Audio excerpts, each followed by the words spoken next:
on this episode of the Jeff Does Vegas podcast. I still think there's value in Vegas. I know drinks are expensive. I know there are expensive shows. I know food and meals can be expensive, but you can do it on a budget as well.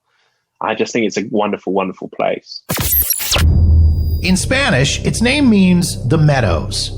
You might know it as the entertainment capital of the world, Lost Wages, or simply Sin City. Of course, I'm talking about fabulous Las Vegas, Nevada. On average, 42 million people visit Las Vegas every year, and I'm one of them. I love this city. The sights, the sounds, the shows, the people, the history. I want to share all of it with you. Taking you to the world-famous Vegas Strip and beyond. My name is Jeff, and this is the Jeff Does Vegas podcast. Hey there, and welcome to episode number 83 of the Jeff Does Vegas podcast. Before we get rolling for this episode of the show, I want to thank my guest from the last episode, Danny Elizabeth, a legit Vegas showgirl who's appeared in the legendary show Jubilee and is currently one of the performers and host of the show Crazy Girls at Planet Hollywood. We talked about her past dancing experience, training with a world-renowned Broadway dancer and choreographer, and her road to landing her very first Vegas gig. If you haven't had a chance to listen as of yet, jump into the archives wherever you get your podcasts and search out episode number 82, my special guest, Danny Elizabeth, or head to the website at jeffdoesvegas.com. All right, here we go. On to the show.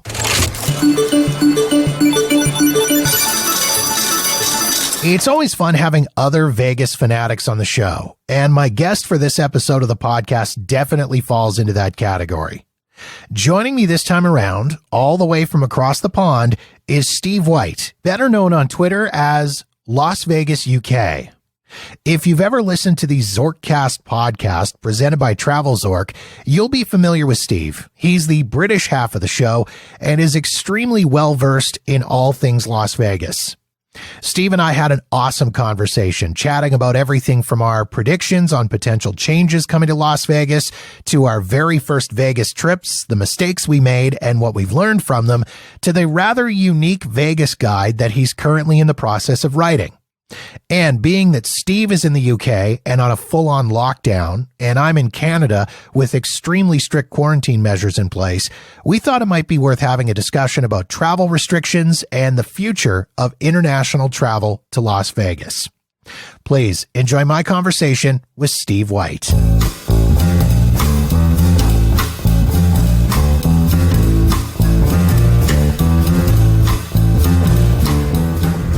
I just literally am locked down. I do not leave my house.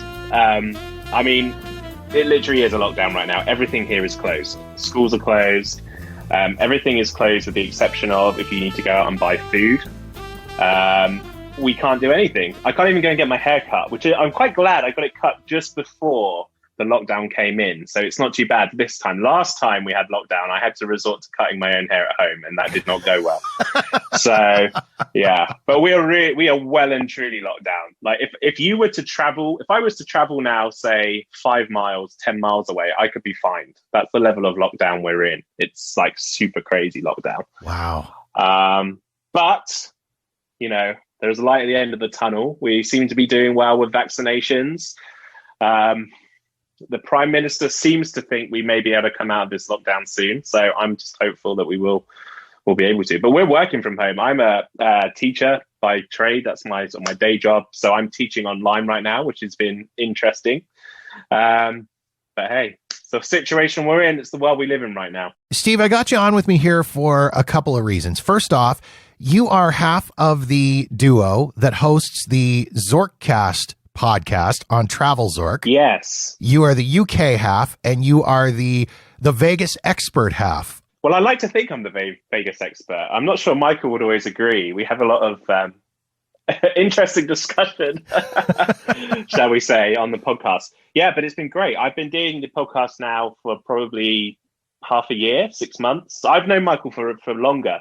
But he sort of said to me, "Oh, do you fancy doing this?" And I sort of jumped to the chance. I've never really done much podcasting until now. It's been great. It's been really good. We've had a great response. I think we have a great energy.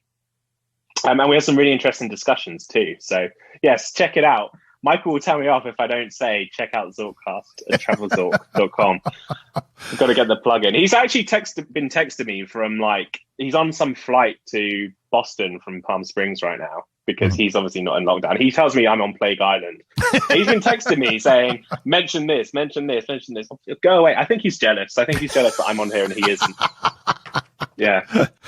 One of the things that I did want to discuss with you here on the show, because I feel that you and I are in kind of a unique position to talk about this, is international travel to Las Vegas. Yeah. I mean, as mentioned, you're in the UK. You are under a full-on strict, severe lockdown.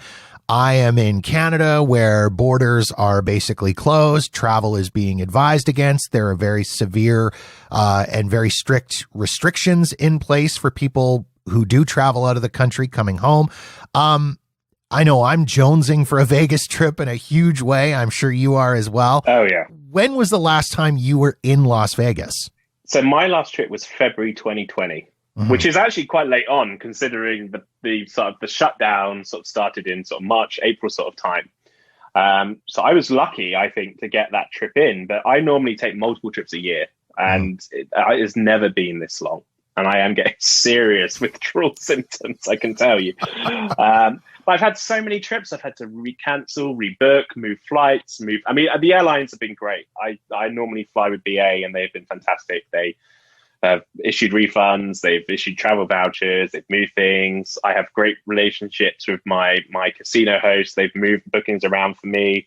It's been great in that sense. But I just really want to get there, you know? And it felt like, and I don't know if you felt this way, but certainly from a UK perspective, it felt like sort of November time, things were starting to change. We were going to have a Christmas. Things were going to unlock over Christmas potentially. And then it all went downhill when they found this new strain.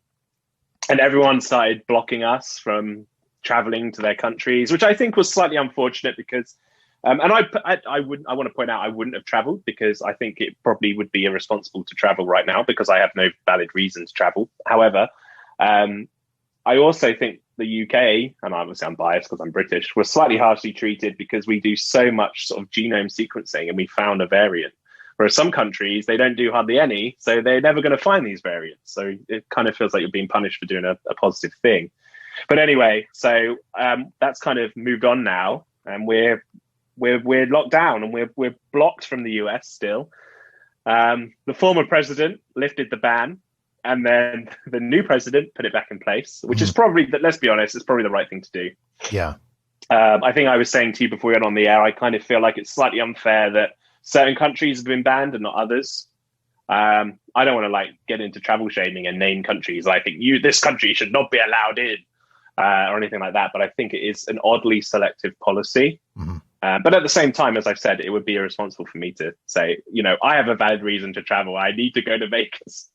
And I think that's an excellent point to make. And there's this whole discussion. I mean, here in Canada, we don't have a full on ban on international travel because legally we can't. Our Charter of Rights and Freedoms, which would be the equivalent to the U.S. Constitution, states that we have the freedom of mobility. We have the right to be able to leave the country and return to the country. This is how polite we are as Canadians. We put the onus on the other countries to say, no, you can't come in here. But I'm right there with you right now. I mean, in spite of the fact that theoretically I could get on a plane and fly to the US, as long as I follow all of the various restrictions and requirements and regulations that are in place, I could go to the US or travel anywhere in the world. But frankly, I'm with you. I don't feel that it would be responsible at this particular juncture in time. No, I mean, I technically, and this is why I get confused by the way that the travel ban, if you call it a travel ban on UK, US, Europe, US travel is, I could go and spend 2 weeks in Mexico and then enter the US, no problem.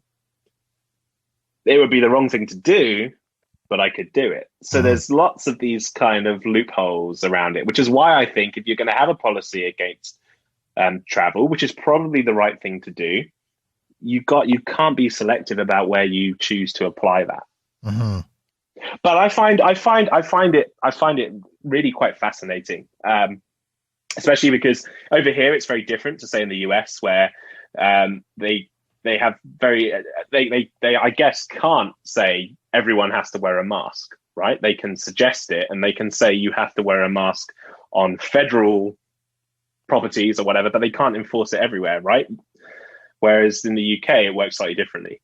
Yeah, and we've had that here in Canada as well. I mean, there have been people who have been calling for some sort of national approach to a lot of this stuff, whether it's masking or occupancy requirements or closures or things like that. But of course, the situation you run into is it's bad in one part of the country but not so much in another part. Even when you break it down to a provincial level, I mean, here in our province in Alberta, back in the spring, they tried regional restrictions where the southern half of the province had different restrictions from the northern half.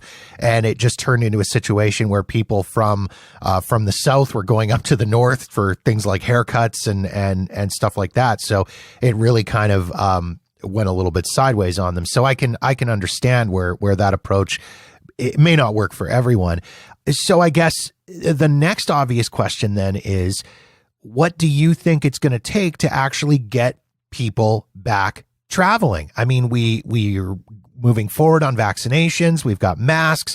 Even if they were to open up borders tomorrow and start allowing flights and allowing people to travel, there's going to be that certain percentage of people who still say, you know what, maybe not so much right now. What do you think it's going to take to get those people back to Vegas? I think it's going to take to be honest with you, I think it's going to take a long time. And I think numbers are going to be down for a long time. And we're just going to have to accept that. And I think the travel industry is going to have to accept that. I think we're going to see a lot less routes. So at the pre all of this, you could fly pretty much anywhere, I would say, more or less, from the UK. And I think we're going to see less of that. I think we're going to see more of a focus on very specific routes. I think leisure routes maybe are actually going to recover faster than business travel routes, because I think actually this has proven to a lot of people that you can have a meeting through the internet and you don't have to travel.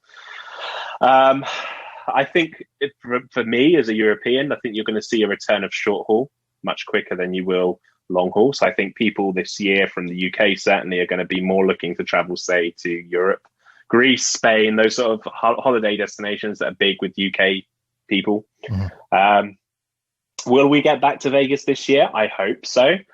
I think for me, I'm trying to, you probably know this from Twitter, if you follow me on Twitter, I'm just trying to be really positive, because I don't know about you, but here in the UK at the moment, everything is negative. All the news is negative, but negativity sells.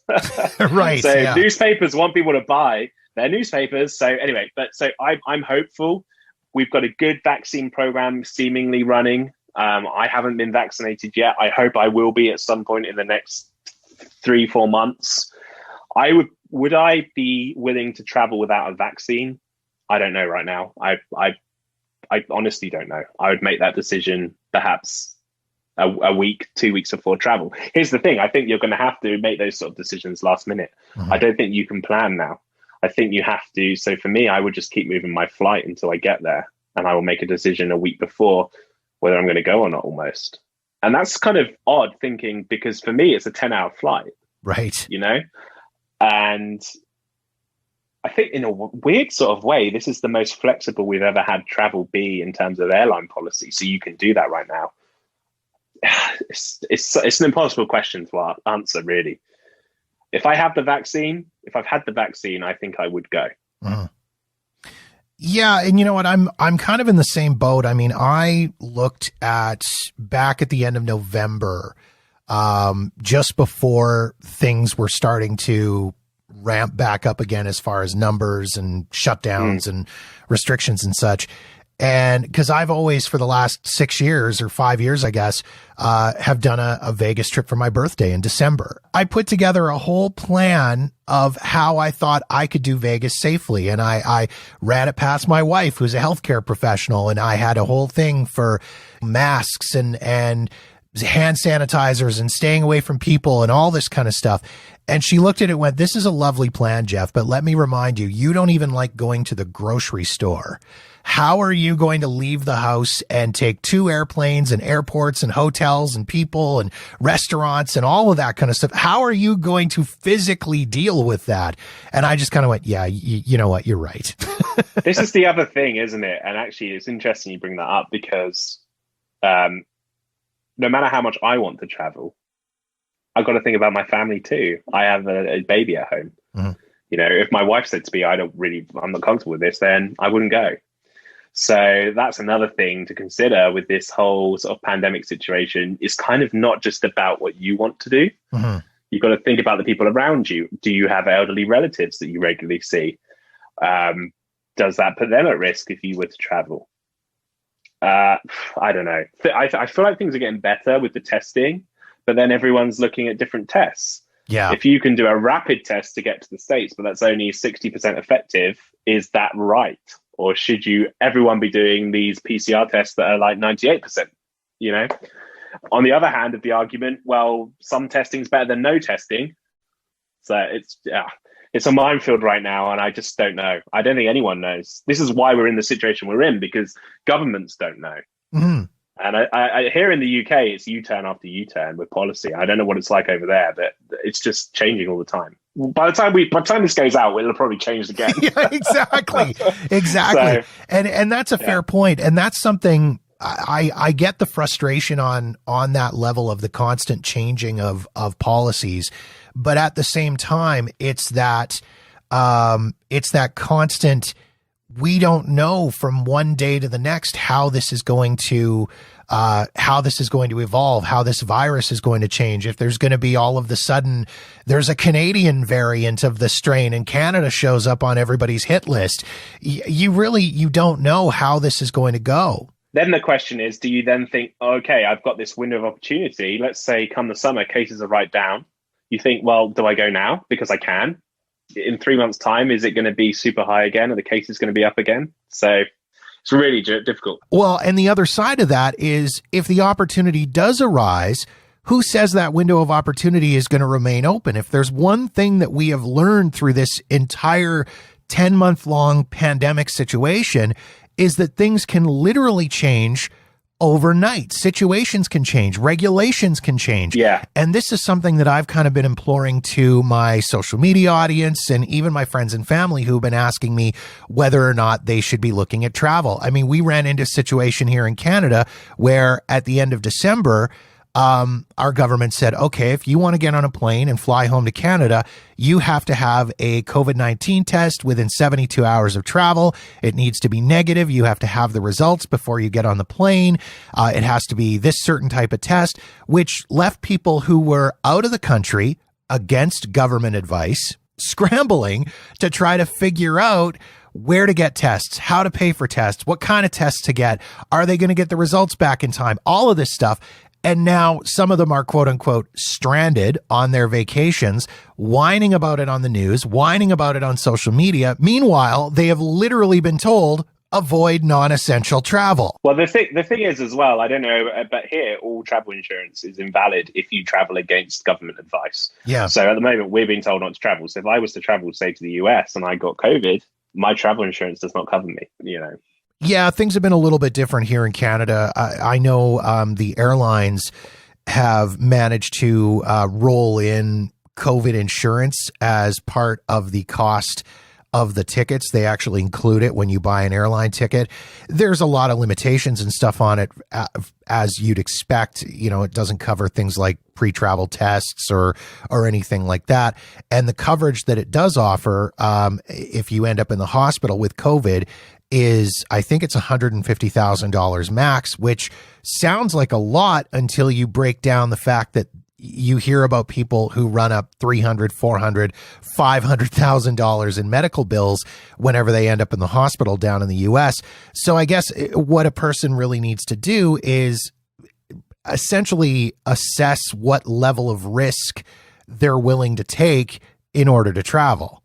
Yeah, and everyone has different risk level. I'm not into the whole travel shaming thing. If people decide to go, they decide to go. And I'm right with you with the travel shaming thing. I mean, if people want to make the decision, and this is kind of the gist of what I've said in a couple of places is you're all grown ass adults and capable of making your own decisions, which means you should also be capable of living with the consequences of those decisions, which means that if all of the sudden the government says no more international travel and the airlines all cancel all of their international flights, I don't want to see any of you SOBs complaining on Facebook that the airline or the government won't come rescue you. Yeah. And that's just, you just have to bear that in mind if you're going to do anything. I mean, we are in a world of people used to being able to travel. Michael and I do a podcast about travel. For us, this is really difficult. Mm-hmm. I think there's a different feeling perhaps around the general public, certainly here. So I don't want to date the podcast, but I don't think this is going to change by the time this goes out. But at the moment, they've just brought in a rule here where people have to quarantine in hotels when they come back from certain countries. Mm-hmm. And whereas a lot of people who I follow on Twitter who perhaps are really into travel and travel's their thing are quite critical of this policy. But if you look at what the general public are thinking, they're very much in favor of it. Now, I don't want to come down on either side because I can see arguments from both sides. But I think that you have to consider what the view is at the time in the general population, as much as we want to go and we love Vegas. Yeah, mm-hmm. But for some guy that just goes once every 3 years, he probably is thinking, I'll just go in 2022. Right. So, yeah, who knows? This is going to end eventually. You will get back. You just have to be patient. Yeah. And I know it's hard. And at this point, I think this goes for anyone around the world. It's hard. It's harder now because we've been doing this for so long, but it will improve. Vaccines are coming. It will get better. Remember back in the spring when this all kind of started and everyone was like, it's going to be a couple months. Yeah. I know. But back then we had nothing. You think how amazing is this science? Yeah. How long it takes to, as I said, I'm trying to be positive all the time, but how long it takes to create a vaccine and how quickly they've done it. And more than one company too. I think it's pretty amazing myself. And I think we're going to get there. It's just going to take time and it's not going to be the same. And I have lots of people that follow me and say, oh, I'm going to go in September because I won't have to wear a mask in a casino anymore. Well, I don't think that's going to change. I think that's going to be around for longer. That's going to be the last thing to go. If you're going to go, I would say if you think you're going to get there this year, expect to have the restrictions, expect to have to wear a mask, expect every other machine to be switched off, expect to perhaps have to make reservations for restaurants, expect it to be quiet midweek, even more quiet than usual, because I think those things are going to be the last things to unravel. I do kind of want to move on from depressing things like travel restrictions and talk about something a little bit more fun. Recent episode of the Travel Zorkcast, you guys talked Vegas predictions, and I know we're like 6 weeks into 2021 already, but I mean, really with COVID, time has pretty much stood still. Kind of wanted to get your thoughts on some rumors and speculation, make some predictions. There's been a lot of ideas floated around about different casinos and resort properties that we may see changing hands. Caesars is apparently shopping around a few different places. Any thoughts, predictions, speculation that you want to share? Well, I think Planet Hollywood is the obvious one. That's the general rumor, isn't it? That Planet Hollywood's going to go. I think the Cromwell potentially as well. I don't know if they have a place for such a small sort of boutique property anymore within their portfolio, but I don't know. It's really hard to say. My guess would be Planet Hollywood first. I think they're going to want to offload a big property. I think it probably is a good fit, for instance, for Hard Rock, if they want to be getting onto the Strip. I don't know. A Venetian now, possibly, now that there's obviously been, I don't want to lower the tone of the podcast. Right. With this sad demise of the CEO and his death, who knows what's going to happen with that property too. And I heard as well a rumor about the Cosmo being involved in the Rio, but I can't place now all of the information on that. I've heard a few different rumors surrounding properties that Hard Rock has been looking at. And I've heard similar. I've heard Hard Rock for Planet Hollywood, which I think would just be a natural fit. But is that the rumor because it's a natural fit rather than the truth? Literally, I mean, all they would have to do is swap out the movie memorabilia from Planet Hollywood for the music memorabilia from Hard Rock. I've also heard that the Cosmo has been on Hard Rock's radar for a while as well. And I think that that would actually be a really cool fit. It's got a very, very interesting, almost rock and roll vibe already in the property. I've heard that Caesars want to offload Bally's as well, which will be interesting because it's obviously so connected to Paris too. Yes. So how is that going to end up? Yeah. I think we probably will see some movement this year, particularly now Caesars has so many properties across the US. Mm-hmm. Who knows? It's hard to say because the Planet Hollywood rumor has been going around for ages as well. It's kind of right up there with the rumor about the Rio getting torn down and turned into a baseball stadium, right? Yeah, exactly. Exactly. There are a couple of big openings that are supposed to happen this year as well. Yeah. Resorts World and Virgin Hotels. Those are two big ones that are supposed to be opening. Of course, Resorts World is a brand new build that's been going on forever and a day and is finally reaching that point where, hey, it looks like a real hotel. And Virgin, of course, is the rebrand and the renovation of Hard Rock. Virgin has already pushed their opening once, I think twice actually, now that they've pushed their opening. Yeah, there's a rumor of April, isn't there? Because that's when they had their hotel bookings opening or something. Yeah, and I'm just curious if you think that they'll push that out any further. And same deal with Resorts World. I mean, is Resorts World going to open in the middle of a global pandemic with visitorship cut in half? Yeah. I kind of feel like Resorts World may go as far as being pushed to sort of October time, maybe even December time.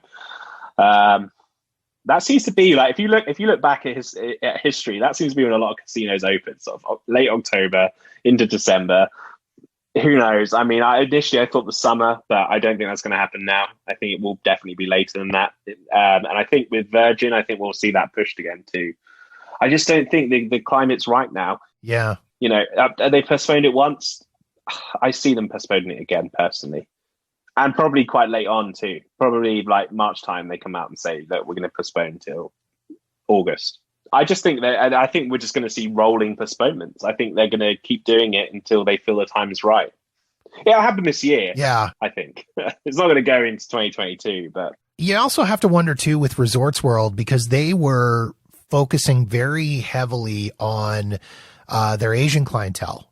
And with travel issues around the world, I have to be honest, I do not see that travel ban getting lifted anytime in 2021, at least not maybe until the fall at the earliest. You also have to wonder if they're going to take that into consideration and look at that and go, geez, like, how do we handle this opening? Yeah, I would like to say, I think October for Resorts World would be my guess. And I'm going to say August for Virgin, but I could well be wrong.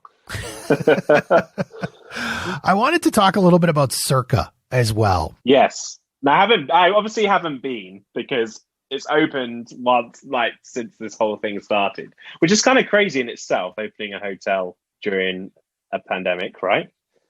But there's the proof it can be done, at least on paper it can be done. Absolutely. No question that it can be done on paper, but I have to question exactly how much of the perceived success is real and how much of it is just social media bias, right? I mean, I know they are billed as a 777 room hotel or resort. I think they only opened about half of those hotels. The other thing as well is, for being a downtown hotel on Fremont Street, the prices that they want to charge to stay there are, and again, this is just my opinion, my own personal opinion and thoughts, I think the prices are absolutely obscene. Way too high. I don't see how it's sustainable. Those prices are going to come down. It's not sustainable. And I know this is something that people have said to me, well, they're brand new. It's the shiny new toy on the block. And I get that, but that can only get you so far, right? I mean, I picked a random 3-night stay, Sunday to Wednesday in the middle of February. I mean, there's no conventions or events or anything like that happening. I picked a random 3-night stay, and the prices at Circa for their standard king room, which didn't look like anything special from what I've seen in video and photos and stuff, was actually higher than what the Wynn or the Venetian wanted for the same dates, which in my mind is just insane. Yeah, why would you go to stay at Circa if you can stay at the Wynn for less money or even the same money? In fact, even a little bit more money. Exactly. And I mean, I'll freely admit that I'm not a massive fan of downtown. I mean, I enjoy going down there for a bite to eat or a cheap beverage or some people watching. And any of my friends who are locals, that's where they like to go because it's away from the strip and it's away from all the tourists. But in my mind, to be paying the same amount of money to stay at a hotel on Fremont Street that I would be paying to stay at a legit 5-star, 5-diamond hotel on the strip, well, a guy downstairs is wearing the Borat swimsuit and posing for pictures with tourists. That does absolutely nothing for me. Here's an interesting question. Where would you place Circa if it was on the strip? What would you equate it to in terms of a strip level property? So, for instance, would you say it's on the level of Luxor? Would you say it's on the level of Mirage? Or would you say it's on the level of the Wynn? Clearly, it's not on the level of the Wynn. I'm not being rude, but it's not. Right. Very few properties are. But where would you place it? Again, having not been there like yourself, I'm kind of in a weird situation. It's hard to say. I feel like it's slightly above Bally's, maybe sort of Mirage-ish, if that makes sense. Yeah, I would kind of probably say that's right. Maybe maybe Mandalay Bay sort of level of property. Yeah. So then you have to ask yourself, okay, what would you pay for that? And then would you pay that downtown? Because you normally would say, well, it's downtown, so I'm not going to pay a Mandalay Bay level price downtown. Right. So, yeah, it's hard for me because I be honest, I don't pay for rooms in Vegas. I gamble. I don't pay for rooms. So I don't know what I honestly, this is going to sound awful and very much stuck up, but I don't know what you pay for a room right now. Well, I do because I've been researching it for the book, but I wouldn't be able to tell you a random Wednesday in February what the price would be. Right. Well, I mean, I'm not a big gambler by any means. I'm a slot guy, and I will sit and drop a few $100 into a slot machine, and that's kind of the extent of my gambling. Yeah. But 2 years ago, I bought my way into Diamond with Caesars, so I've been zero resort fees. And what did you do? Founders card? Founders card. Yeah, I did the Founders card. And so zero resort fees for me and deeply discounted rooms. But well, you know, I just want to say it that Founders card is great for people who are traveling from the UK. Absolutely. Because all of these crazy people, I mean, I don't do like 2-week Vegas trips, but a lot of people from the UK do. Think the amount of money you save if you're a Diamond member at Caesars. Just want to put it out there. But anyway, continue. Sorry. You know what? I'm not even going to disagree with you on that because for me doing 7-8 trips a year, at 3 or 4 nights a time, I paid for my Founders card in the first trip down to Vegas. Yeah, exactly. By having resort fees covered. But I can tell you, with M Life, for example, to do the Mandalay Bay comparison, I'm nowhere with M Life as far as tier. I haven't stayed at an MGM property in forever. I don't do a lot of gambling there. You can get a midweek room at Mandalay Bay for $70 or $80 a night. Yeah. Would you pay that for Circa? I would maybe consider 70 or 80 a night for Circa. Okay. Certainly not what they're asking for some of the rooms. Would you pay 70 or 80 for Circa in a year's time when it's no longer new? In a year's time? You see, this is the thing, because right now it's brand new. So people want to pay. People will pay because they want to stay there. Sure. and in what I've seen as far as photos and videos of the rooms, I mean, other than they're new, I don't see anything fancy, dancy, amazing, mind-blowing about the rooms. Well, they're like a really nice sort of Hilton style room, aren't they? really nice, decent, top level Hilton maybe. But yeah, I know what you mean. Prices will come down. There's a prediction. Prices at Circa will definitely come down. Yeah. They're going to probably be on a level of maybe the Golden Nugget. They're not going to be cheap for downtown. Sure. They're going to be up in the top of downtown, but they can't continue charging prices equivalent to places like the Wynn. It's just not sustainable, surely. No, not for midweek reservations at a place like that. And I mean, where, as I say, I mean, I looked 4 nights at the Wynn and 4 nights at Circa, and the 4 nights at Circa with taxes and resort fees and everything was like $890. And I'm not at all trying to talk down Circa, by the way. No, it's not an anti-Circa, anti-downtown thing. No, I know people love it, and I love downtown. Yeah. It's just about being realistic, isn't it? Agreed, 100%. And I don't want it to sound like we're trying to run down the property or anything like that. I think it's a beautiful looking property. Particularly, Stadium Swim looks amazing. I mean, I would love nothing more than to watch a hockey game while hanging out in the heated pool and my cabana while I have food and beverage service coming to me. I think that looks amazing. The sports book looks incredible. The restaurants and all the amenities look great. But if I'm being completely honest, I'm not spending $150 a night to stay downtown. I think you're right. And as I said, I think they'll come down. Give it time. Yeah, it has to. And I want to see the property succeed. And I think in order for that to happen, you can't have all these rooms empty. Absolutely, 100%. Steve, something else that I wanted to talk about while I've got you here is I wanted to talk about your own personal Vegas experience. Now, a lot of the folks that I meet from the UK and folks that I talk to when I'm in Las Vegas, they only do one Vegas trip a year or maybe one every couple of years. You are absolutely 100% the exception to that rule. Yeah, I'm 3 or 4 trip kind of guy. Yeah. I just love the place. Yeah. I don't know how else to describe it. Why? And you know what? If you love it that much, why not? If you can do it, do it. I'm very much into travel. So I fly a lot. I fly a lot with BA. So I often have air miles I can use and such. So, you know, it's a fairly inexpensive trip for me to do. I do gamble fairly successfully, I like to think, but it is all random. There's no strategies. I play a lot of slots. But, you know, for me, I don't pay for my room. I pay with my flight, usually with air miles or heavily discounted because I'm very much looking out for deals. So for me, it's actually a really cheap trip, as long as I don't obviously lose. Right. Now, so I would say that 80% of my trips are losing trips. However, I only lose what I can afford to lose. And I wouldn't say I usually lose more than I would spend had I had to pay for everything on that trip. Right. So that's the way I look at it.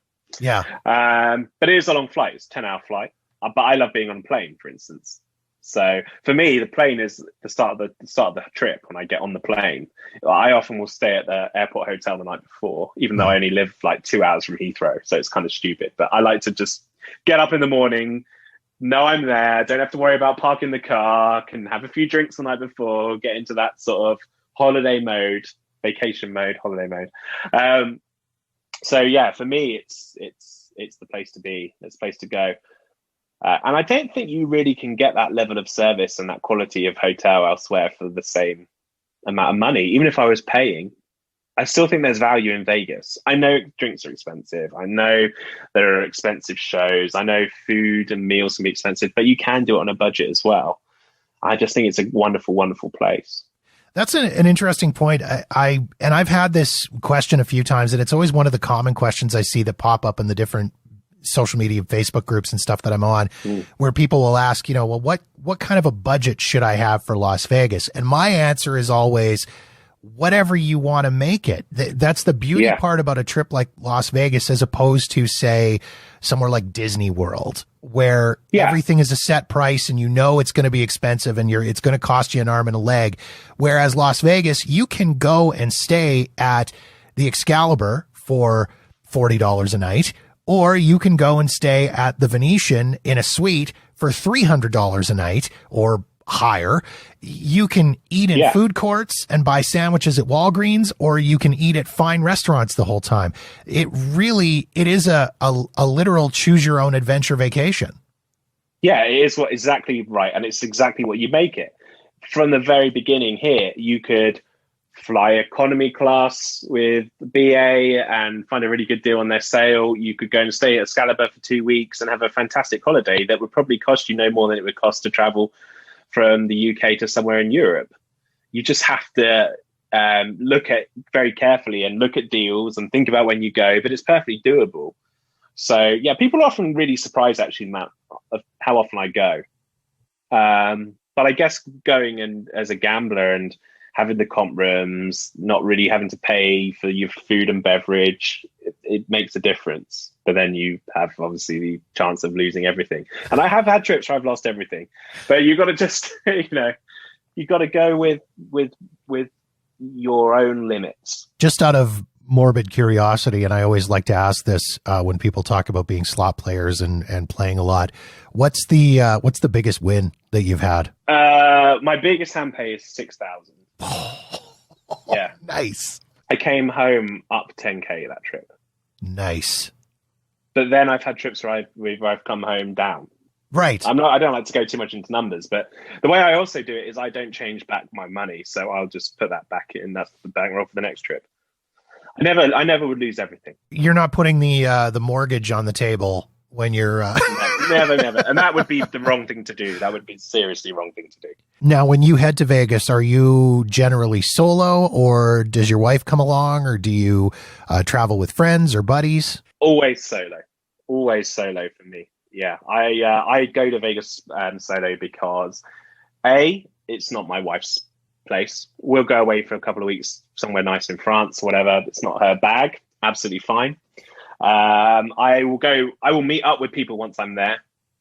So for instance, if like Michael, who I host Zorkcast with, he may come and meet me for a few days, or I have friends out there that I know, that I'll meet up with. But I tend to go on my own. I quite like it that way because, you know what, if I want to be down in the casino at 3 a.m., I can be. Mm-hmm. If I want to have breakfast at like 7 at night, I can do that.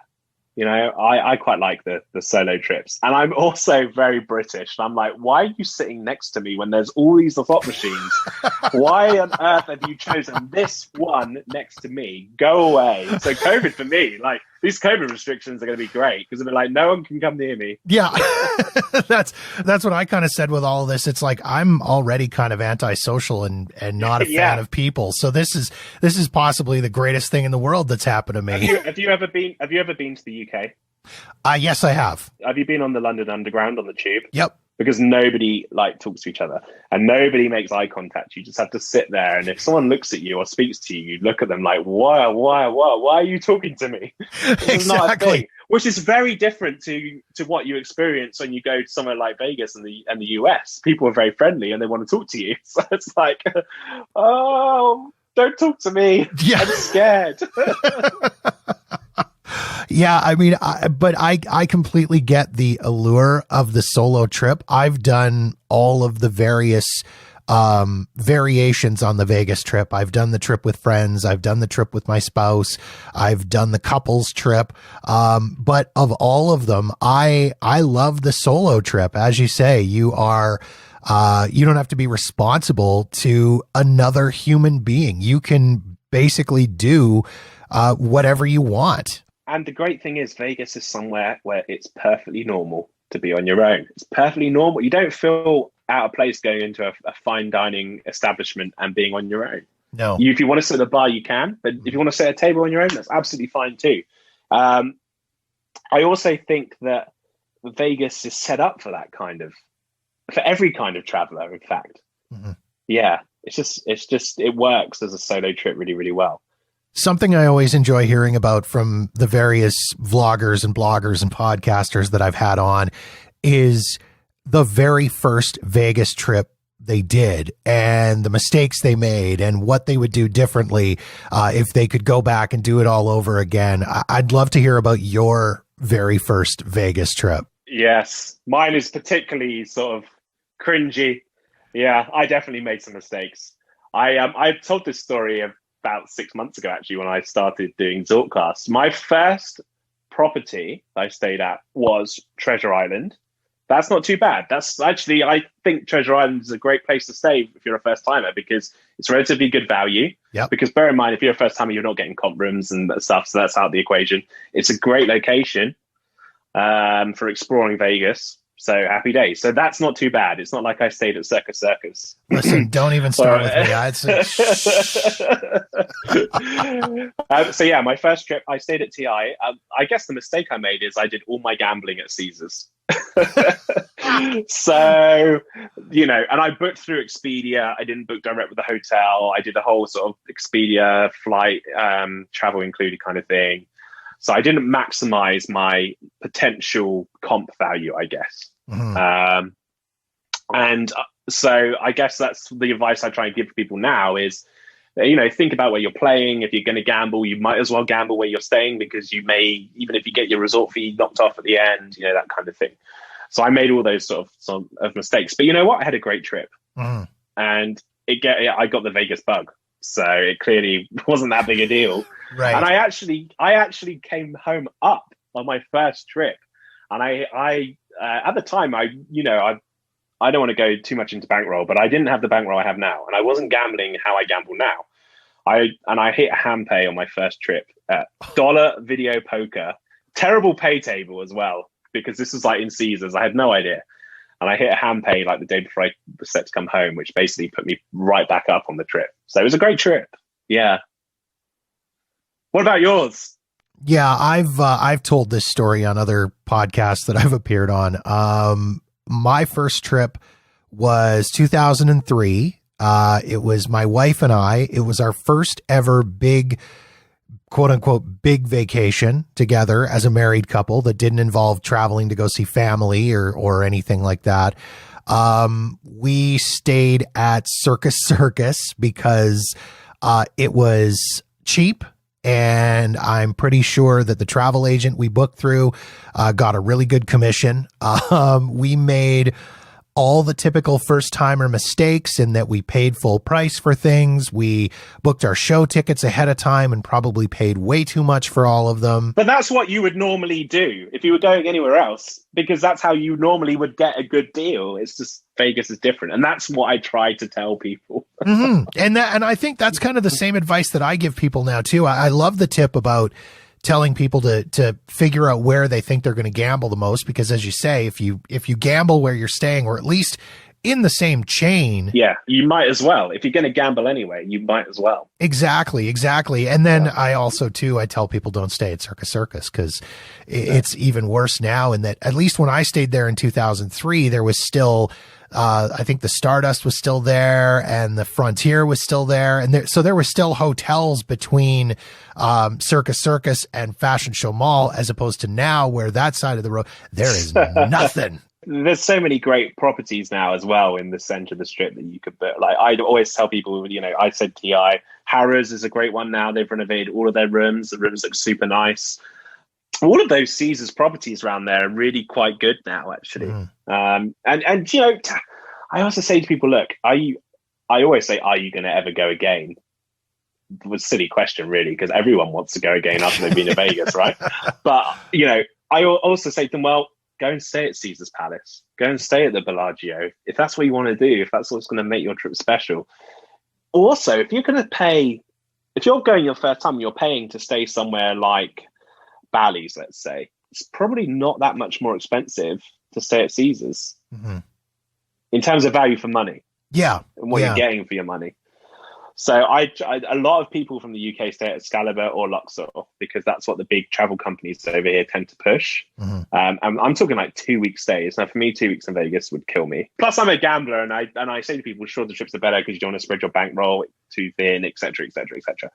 But avoid those sort of places. I mean, Luxor's nice. I would stay there. They've done the rooms up nicely, but it's way out of the way for a first trip. Yes, you want to be staying center strip if possible. I think that would be my top tip. Center strip, somewhere like Harrah's, TI, Mirage. Mirage is a really nice property. The rooms are outdated, but for amenities and the nice pool, great place. I'm right there with you on the whole idea of the Luxor. I've stayed at Luxor numerous times and always have a great stay and a good experience. And I've stayed in pyramid rooms and in tower rooms, and I've had the newly renovated rooms, and they're great. But when my wife and I did the couples trip with our friends, it was their first time down to Vegas. And that was the one thing I was a little disappointed about for them. Was the distance we had to go for everything.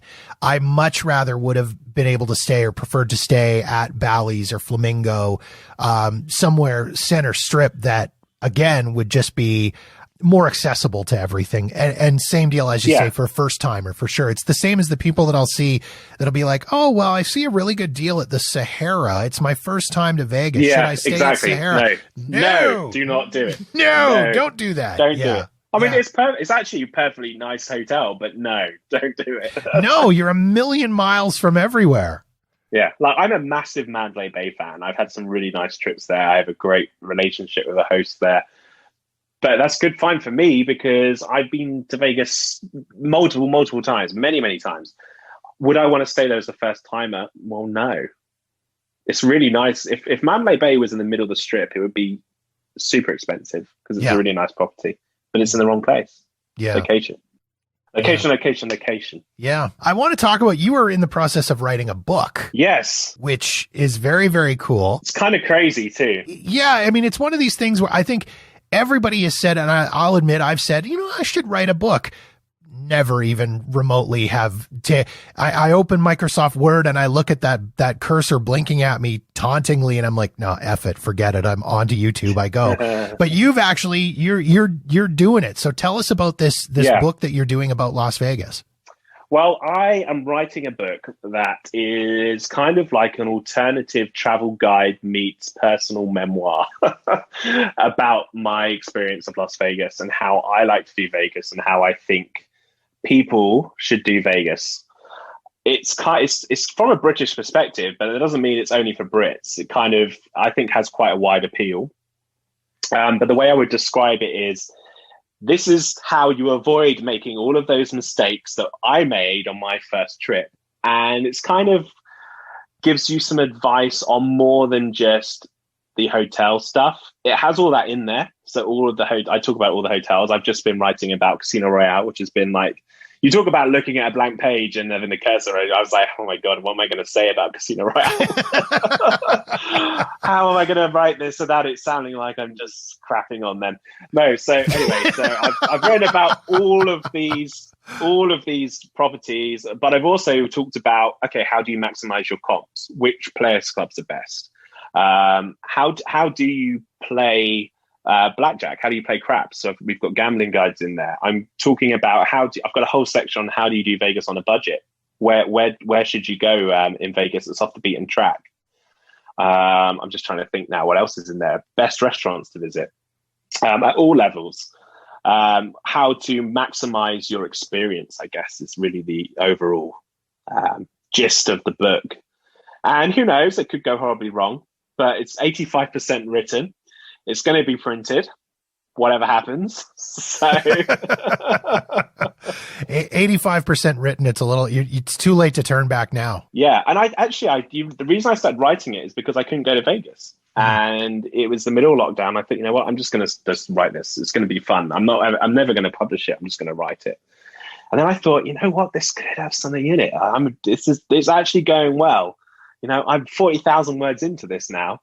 It's not like I'm not going to fail at the last hurdle, but it's very much informal, written from a personal point of view. So if I'm writing about Mirage, I'm telling you what I think of Mirage. Right. I'm not telling you what the popular view is necessarily. If I like Mirage, I'm going to tell you I like Mirage. Right. I like that you're doing it like that to kind of set it apart from all of the other travel guides that are out there, which tend to just be pretty neutral, pretty fact-based. I think it's interesting to throw some opinion into something like this. Yeah, and there's nothing out there that has the gambling stuff. That's one thing. There's, you can go and pick up your Vegas travel guide that will tell you, this property is here, and then this is here, and this is the show there, and this is where you can eat. And this has that, but it also has the how to maximize comps. should you be looking to have a conversation with a casino host? Where should you be playing if you've got this sort of budget? You know, all of that stuff's in there too. So it's kind of like a gambler's guide as well, I guess. Very cool. And as far as timelines, are we looking at a spring release or a summer release? What are you hoping for? But yeah, I'm hoping the spring. I mean, okay, so I feel like I've been writing forever now about strip properties, and I'm working I started at Mandalay Bay. So this is, you know what this is going to be like. So I started at Mandalay Bay. I'm now at Casino Row. I'm about to start Venetian Palazzo. So I'm nearly there, getting there. By the time I get to Circus, who knows? So yeah, I'm getting there. And then I'm going to do downtown. And then the book is almost finished. Most of the other stuff's done. Mm-hmm. I kind of left this bit till last because this is the slog, getting through all these places. But it's kind of odd because, like anyone, I'm going to be honest with you, there's some Vegas properties that I love. And there's some I'm like, yeah, I really don't. I hate them, but I don't love them. Mm-hmm. The ones I love, it's so easy to write about. Sure. It's like outpouring of love onto the page. It sounds really flowery and authory to say that. And I'm not an author, by the way. So this really is like a very challenging thing to be doing. But then you come to write, okay, what am I going to say about Casino Royale? What am I going to say? And you spend about 3 hours trying to write the shortest section of your book. Whereas like the Mirage, it's like bang that out in about 10 minutes, but there's like 50 pages on it. And then you realize, okay, I can't do that. I've got to cut it down. So it's very specific, the book. I'm not going through and saying, okay, yeah, you should eat at McDonald's on this road because that one's better than that one. You know, I'm just focusing on, okay, well, I really like to eat at these three restaurants at Mirage. Mm-hmm. So this is where I would eat. There's all these rooms, but these are my top rooms to stay in this property. This is why I would stay here. Or, you know, there's all these shows, but don't bother with those. These are the ones to see. That's the kind of vibe I'm going for with that. Because you know what? People nowadays, if they want to look at Mirage and they want to look at everything it offers, they'll go on the website and they'll find that information. Right. So this is kind of more like, this is what you should do if you want to maximize your experience. I guess that's what I'm trying to get across. Excellent. Steve, if people want to find you on social media, they can. You are very active on Twitter. Yes, some would say too active. Some would say I'm too active, yeah. Including Michael, who sometimes will WhatsApp me and say, stop tweeting. Stop. Don't you sleep? Stop tweeting, for God's sakes. And then I'm like, Michael, it's like 3 PM. We're in different time zones, remember? Yeah, so you can find me on Twitter. I'm at Las Vegas UK, so fairly easy to find. And also, you know, follow us on TravelZork as well, at TravelZork, because I really enjoy doing the podcast, and I think we put some really useful stuff out there. Not just about Vegas, too, about travel in general. So please do check us out. And we do live streams, we do all kinds of crazy stuff. We do YouTube videos. You know, we do them when we want to do them. We don't take them too seriously. We've got some great stuff up on there too. So check that out. Excellent. Steve, thank you once again for jumping on and joining me here on the podcast. Really do appreciate it and wish you all the best of luck with everything you got going on, and stay safe and stay healthy, my friend. Thank you for having me.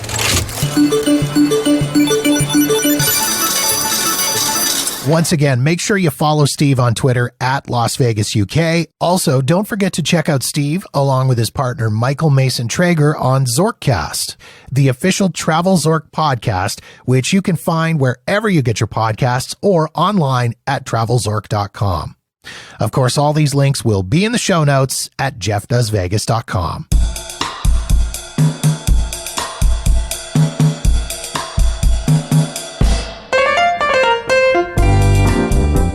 And that wraps up another episode of the podcast. If you've got feedback on this episode of the show, or any other episode for that matter, or you've got suggestions and ideas for topics you'd like me to cover on the podcast, please feel free to reach out to me via Facebook, Twitter, or Instagram at JeffDoesVegas, or drop me an email directly at jeff@jeffdoesvegas.com.